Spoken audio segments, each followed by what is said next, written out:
Però oggi non ho elementi da darvi per capire se è diffusa, se c'è stato solo un caso nel Padovano e quanto eventualmente sia diffusa. Certo che la cosa è grave.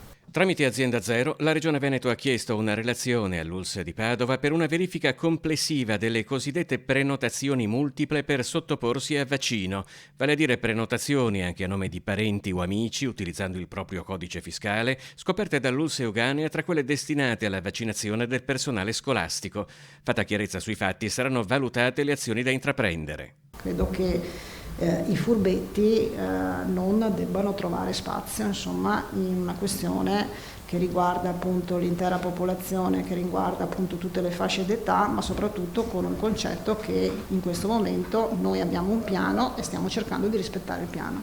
Un piano vaccinale che nei prossimi giorni vedrà la chiusura di un cerchio. Sono stati informati le singole aziende di partire, come diceva ieri il Presidente, già dalla settimana prossima e quindi dall'8 di marzo con il ricongiungimento delle corti per quanto riguarda gli over 80.